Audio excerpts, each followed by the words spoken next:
My mother-in-law demanded, "Take the blame for my son's DUI. You have a clean record. He can't go to jail." My wife said, "Do it for the family." I replied, "I'll handle it." Then I went to the station and handed the police the dashcam footage proving her brother was driving. When they arrested him at Sunday dinner, I need to start by introducing you to my brother-in-law, Brandon. Brandon is 32 years old and has never paid his own rent. He's had 17 jobs in the last 10 years, and I'm being generous calling them jobs. Here's a partial list. Verizon's store, quit because the customers were mean. His friend's dad's company, fired for not showing up. Target, fired for, and I quote, misunderstanding the employee discount policy. He was stealing. The Chipotle one is my favorite. He quit after 2 shifts because the beans made his hands smell weird. Not the job, the beans. Specifically, the beans. He could have worked register, or done prep, or cleaned. But no, the beans personally offended him. He drives a BMW, the kind with heated seats and a sunroof. His mom bought it for him when he turned 30 because he needed reliable transportation. He'd crashed his previous car, a Honda Civic, also mom-funded, into a Walgreens because he was changing the song on Spotify. He wears Gucci belts with cargo shorts from Walmart. The man looks like a fashion emergency. He vapes indoors at family gatherings, those giant cloud-producing mods, fills the room with dragon fruit-scented fog. When asked to go outside, he says, "It's not smoke, it's vapor," like that's a defense. He once told me he was basically an entrepreneur because he sold a couch on Facebook Marketplace. Brandon is, and I mean this with complete sincerity, a walking Greek tragedy written by someone who failed English class. My wife Melissa loves her brother.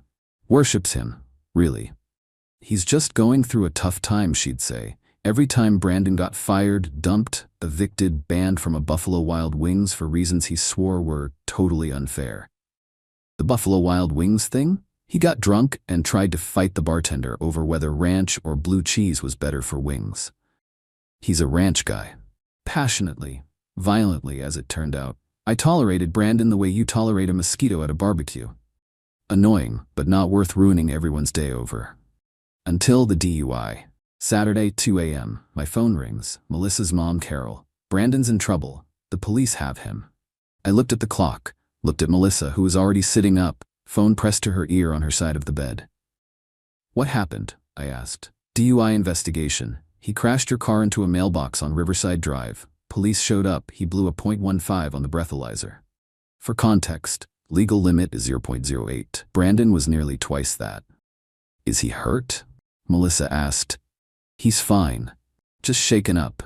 But here's the thing, he told the police he wasn't driving, that someone else was behind the wheel and ran off after the crash. He claimed he was just a passenger." I sat up straighter. "What?" "Police breathalyzed him and he was clearly drunk, so they cited him for public intoxication. But they can't charge him with DUI without proof he was actually driving. He's smart, didn't admit to anything so they towed the car and let him go pending investigation. But if they find evidence he was the driver, he's screwed. He's got 2 prior DUI convictions. This would be his 3rd. Mandatory jail time. They let him go? They couldn't prove he was driving. He's smart, didn't admit anything. But if they figure out he was actually the driver, he's screwed. He's got 2 prior DUI convictions. This would be his 3rd. Mandatory jail time." This was news to me. 2 prior convictions? One in 2019, one in 2021. Both before you and Melissa got serious. We don't talk about it. Of course they don't. Where is he now? I picked him up from the station. He's sleeping it off at my place. We need to meet tomorrow morning. Family meeting. This is serious. We hung up. Melissa was already crying. "He could go to jail," she said. "He should go to jail if he was drunk driving." They don't know he was driving because he lied to the police. He was protecting himself. He was obstructing justice. Don't be like that. He needs support, not judgment. I didn't argue. It was 2 a.m., but I was thinking, this is the 3rd time this year Brandon's mistakes have turned into family emergencies. Saturday afternoon, I got a call from the tow company. My car was ready for pickup. $275 towing fee. I drove over, paid it, got my car back. Minor damage, crumpled front bumper, broken headlight. The mailbox had gotten the worst of it. As I drove home, I remembered. Dashcam. I have a dashcam, front and rear, records everything. Auto saves to internal storage when it detects impact. Sunday morning, we went to Carol's house for the emergency family meeting. Carol's house is the kind of place where live, laugh, love signs outnumber fire extinguishers. The kind of place where she offers you wine at 9 a.m. and gets offended if you say no. Brandon was on the couch, looking like a kicked puppy. Hungover. Pathetic. Somehow still wearing the Gucci belt. Carol poured coffee. Melissa sat next to Brandon, rubbing his back. "Okay," Carol said, "we need to come up with a plan." "The plan is Brandon gets a lawyer, pleads guilty, and accepts the consequences," I said. Everyone looked at me like I'd suggested we sacrifice a goat. "That's not helpful," Carol said. "It's realistic. Brandon can't go to jail. He has job prospects, opportunities. A record would ruin his life." Brandon's job prospects included maybe doing Uber, and my buddy said he might have something. His opportunities were non-existent. But sure, jail would ruin the thriving empire he'd built. "What do you want to do?" I asked. Carol looked at me, then at Melissa, then back at me. "You need to come forward as the driver." I laughed, actually laughed. "Excuse me?" Brandon told police someone else was driving, that he was too drunk to remember who. "You need to go to the police and say it was you. That you were driving, panicked after the crash, and fled. Brandon was just the passenger. You want me to confess to a crime I didn't commit. You have a clean record, no priors. First DUI, you'd get probation, maybe a fine. But Brandon? Third DUI conviction? Mandatory jail time. They'd put him away for months, maybe a year. So your plan is for me to confess to DUI, hit and run, and lying to police. It's not lying if you say you were too scared to come forward immediately. You can say you needed time to process what happened. It's absolutely lying, it's perjury, it's filing a false report, it's obstruction of justice. It's not about you, it's about family." I looked at Melissa. Surely she'd see how insane this was. She wouldn't meet my eyes.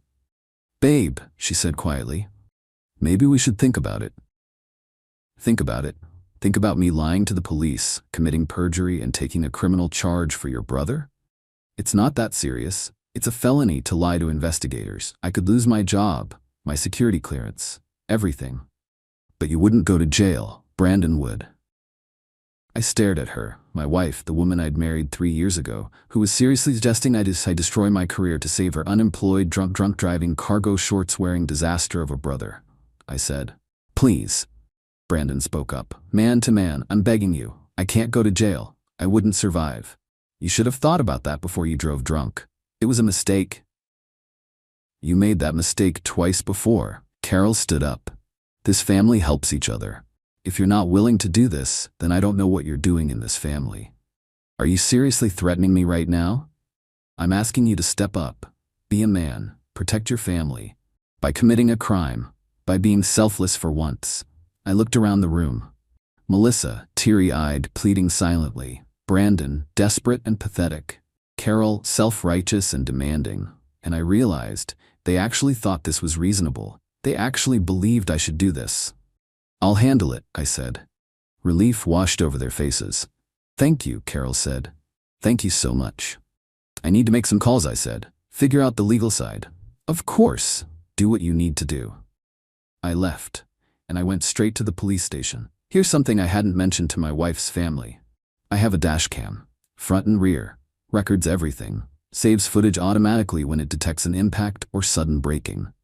You know what else I hadn't mentioned? Brandon had borrowed my car that night. His BMW was in the shop. Transmission issues. Carol was using his as her backup car, so Brandon asked to borrow mine. "Just for a few hours, man, I'll fill the tank." I'd said fine, gave him the keys, told him to be safe, didn't think twice about it. Until the call about the DUI. That morning, after leaving Carol's house, I pulled the dashcam footage. 6:47 p.m. Brandon gets in my car. Driver's seat. Starts it up. Fiddles with the radio. 8:23 he pulls into a bar parking lot. O'Malley's Pub. 11:54 p.m. He stumbles out of the bar. Visibly intoxicated. Gets back in the car. 12 a.m. he's swerving. Badly. Nearly hits a curb. 12 a.m. Mailbox collision. Perfect shot of Brandon behind the wheel screaming, "Oh shit." Police lights. Brandon panicking, trying to text someone, probably Carol. Cops approaching. And here's the kicker. The footage timestamp syncs with GPS data. Irrefutable proof that Brandon was driving my car at the time of the accident. I saved the footage to a USB drive. Made 3 backup copies. Then I went to the police station. The officer at the desk looked tired. Help you? I'm here about the incident last night. Brandon Matthews, the mailbox crash. You his lawyer? No. I'm the car owner. He was driving my vehicle when he crashed it. The officer's eyebrows went up. He told us someone else was driving, that he was the passenger and the driver fled. He lied. I have dashcam footage proving he was alone in the car and behind the wheel the entire time. The officer sat up straighter. You have footage? Full recording. Time stamped. GPS synced. Shows him getting in the driver's seat, driving to a bar, drinking for 3 hours, stumbling back to the car, driving drunk, and crashing into the mailbox. All alone, no passenger. No one fled, just him. And you're bringing this to us why? Because his family just tried to get me to confess to being the driver. Said I should come forward and say I was the one who fled. Take the fall for him since he has 2 prior DUI convictions and I have a clean record. The officer actually smiled. Family, huh? In-laws. Even worse, let me get a detective. Detective Rodriguez came out 20 minutes later, watched the footage, nodded a lot, asked me a few questions, made sure I knew I could press charges for unauthorized use of my vehicle. I declined, I just wanted the DUI off my record. This is pretty clear, Rodriguez said. We've got him dead to rights. He tried to say someone else was driving but couldn't provide details. Now we know why. What happens now? We arrest him and charge him with DUI, filing a false police report and obstruction of justice. The dashcam footage proves he was driving, which makes his statement to officers that someone else was driving a prosecutable lie. How long? 3rd DUI conviction? Mandatory minimum 90 days. Could be up to 6 months depending on the judge. Plus 3 to 5 year license suspension, heavy fines, mandatory alcohol treatment, probation. When will you arrest him? We've got his address, probably Monday morning. I thought about it. Actually, I know where he'll be Sunday afternoon. Oh? Family dinner, my mother-in-law's house. Happens every Sunday, 4 o'clock. Rodriguez grinned. You want us to arrest him at Sunday dinner? I think that's when the whole family should see the consequences of their choices, don't you? I like the way you think. I gave him the address. He said they'd swing by around 4:30. Give him time to get comfortable. Perfect. Sunday morning, Melissa asked how the legal calls went. All handled, I said. Talked to some people, got advice, we're good. So you're gonna do it? I'm going to do what's right. She hugged me. Thank you. I know this is hard, but you're doing the right thing. Brandon will pay you back, I promise. Brandon would indeed pay, just not the way she thought. Sunday dinner at Carol's was the usual affair. Pot roast, mashed potatoes, Carol's famous, Reed mediocre apple pie. Brandon showed up late, naturally, wearing the same Gucci belt. He'd recovered from his hangover enough to be cocky again. My guy, he said, clapping me on the shoulder. I heard you're taking care of things. Respect. Seriously, I owe you. You really do. When this is over, I'm buying you dinner. Steakhouse, my treat. With whose money, I wanted to ask. But I just smiled. Melissa's dad, who'd been silent through all of this, carved the roast. We sat down. Carol said grace. Everyone ate. 4:27 p.m. Carol was telling a story about her book club. Brandon was on his phone, vaping at the table, despite Carol's no vaping inside rule that she never enforced with him. The doorbell rang. Who's that? Carol asked, mid-sentence about her book club's heated debate over whether Gone Girl was feminist or just mean. I'll get it, I said, setting down my fork with the precision of someone who'd been waiting for this exact moment. I opened the door. Detective Rodriguez and 2 uniformed officers stood there, looking every bit like the hand of justice Carol had spent years helping Brandon avoid. Is Brandon Matthews here? Rodriguez asked, official voice on, but I caught the slight smile at the corner of his mouth. He is. Come on in. I led them into the dining room, like a game show host revealing the grand prize. Everyone stopped eating, forks frozen midair, Carol's mouth literally hanging open, a piece of pot roast visible on her tongue. Brandon looked up from his phone. He'd been scrolling through Instagram, double-tapping pictures of cars he couldn't afford. He saw the cops. His face went from entitled smirk to Snow White in 0.6 seconds. The vape pen fell out of his hand, clattered on Carol's nice hardwood floor. Brandon Matthews? Rodriguez asked. Yeah? Brandon's voice cracked. He sounded 16. Stand up, please. Brandon stood, knocking his chair backwards. It hit the wall. Left a mark. Carol would find it later and probably blame me. You're under arrest for driving under the influence, filing a false police report, and obstruction of justice. Rodriguez nodded to the officers. They moved in, pulling Brandon's arms behind his back. The handcuffs clicked. That sound, that metallic snick-snick, echoed through the dining room like a gavel. Rodriguez read him his Miranda rights. Brandon wasn't listening. He was trying to form words, but only managing sounds. What? No, this is wrong. I wasn't. Someone else was. You can't. Carol stood up so fast her chair tipped over. This is a mistake. He wasn't driving. Tell them. She pointed at me, finger shaking. Tell them you were driving. I took a sip of water, swallowed, set the glass down. I wasn't driving, I said, voice so calm it probably qualified as ASMR. Brandon was. You said you'd handle it? Her voice was reaching frequencies only dogs could hear. I did handle it. We have dashcam footage from the defendant's vehicle, Rodriguez interjected, clearly enjoying this. Clear video of Mr. Matthews behind the wheel at the time of the collision, time-stamped and GPS verified. He's also visible exiting O'Malley's pub approximately 40 minutes before the crash, displaying obvious signs of intoxication. Melissa, who'd been frozen this whole time, suddenly came back online. Her face cycled through confusion, realization, horror, and fury in about 3 seconds. You gave them footage? I gave them evidence. You recorded him? My dashcam recorded him. Automatically, because that's what dashcams do. You said you'd handle it. I did. I handled it by ensuring the actual criminal faced actual consequences instead of letting him destroy my life. Carol was screaming now, full volume. The neighbors definitely heard. You ruined his life. He's going to jail. My baby is going to jail. Your baby is 32 years old and drove drunk for the 3rd time. He ruined his own life. Brandon was being walked toward the door, crying. Not silent crying, full sob crying, hiccuping, snotty, the works. This is bullshit. You set me up. This was a setup. I stood finally, walked over to him, looked him in his red puffy eyes. Brandon, I gave the police a video of you committing a crime. That's not a setup.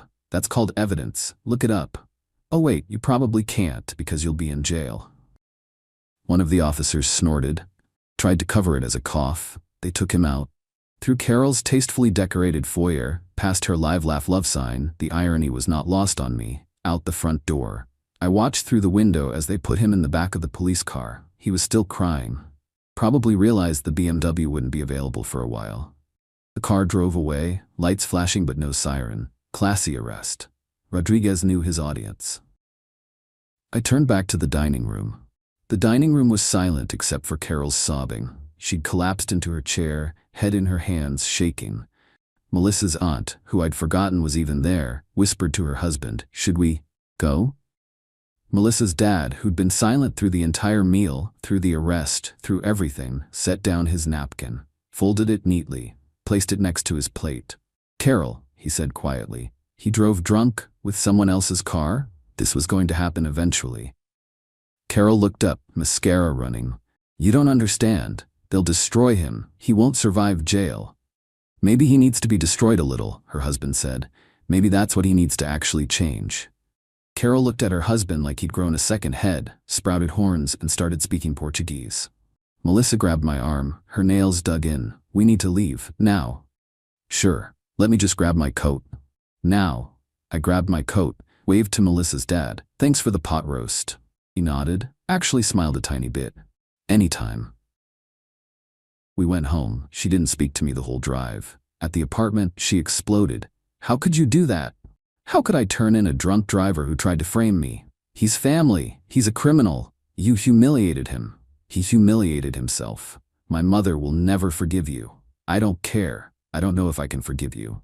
I looked at her, really looked at her. "Then don't," I said. "If you think protecting your brother's drunk driving is more important than our marriage, then we don't have a marriage." "That's not fair." "What's not fair is asking me to commit a crime for him. What's not fair is your family treating me like I'm disposable. What's not fair is you choosing his criminal behavior over our relationship." "I didn't choose. You did. The second you asked me to lie to police." She was crying. "He's my brother. And I'm your husband. Or I was." "What does that mean?" It means I'm going to a hotel. It means you need to decide if you married me or your family, and it means I'm not coming back until you figure that out. I packed a bag, left, checked into a Holiday Inn Express, paid for a week. Melissa called 17 times that night. I didn't answer. Brandon got arraigned Monday morning. Bail set at $15,000. Carol paid it. He was released pending trial. He went to court 3 weeks later. Pled guilty. The footage was too damning to fight. Sentenced to 90 days in jail, 3 years probation, $5,000 in fines, mandatory alcohol counseling, and 5-year license suspension. Brandon served 75 days, got out early for good behavior. During those 75 days, Melissa stayed at her mom's. We didn't talk. Carol sent me messages calling me every name in the book. Said I was vindictive, cruel, heartless. Said I destroyed Brandon. I blocked her. Melissa's dad called me once. I think you did the right thing, for what it's worth. Someone had to stop enabling him. Thanks. Are you and Melissa going to work this out? I don't know. We didn't. Brandon got out of jail in midsummer. By then, Melissa had filed for divorce. Her grounds, irreconcilable differences. My grounds, married into a family of enablers who prioritize criminals over consequences. Judge granted it. No kids, no house, easy split. I heard through mutual friends that Brandon moved back in with Carol. Got a job at a call center, lost it after 2 months. Currently between opportunities. Carol still blames me. Tells people I set up her son, ruined his life over one mistake. Melissa's dad left Carol 6 months later. Apparently the Brandon situation was the last straw in a long line of her enabling bullshit. He's dating a yoga instructor now. Seems happy. Melissa and I don't talk. I saw her once at a grocery store. She pretended not to see me. I let her. Do I regret it? Hell no. The way I see it, I did everyone a favor. Brandon learned consequences exist. Carol learned her enabling doesn't work when people have spines. Melissa learned, well, I don't know what Melissa learned. Hopefully something. And I learned that some families aren't worth marrying into. Could I have handled it differently? Sure. I could have quietly declined and let Brandon face his consequences without the dramatic Sunday dinner arrest. But where's the fun in that? The look on Carol's face when those cops walked in? Priceless. Brandon crying as they cuffed him? Chef's kiss. Melissa realizing I wasn't the doormat she thought I was? Pure satisfaction. Some people think I was cruel, that I should have given Brandon a chance, that I ruined Sunday dinner. To those people I say, Brandon ruined Sunday dinner when he decided to drive drunk and expect everyone else to clean up his mess. I just provided the entertainment. And honestly, best Sunday dinner I ever had at Carol's house. Pot roast was still mediocre though.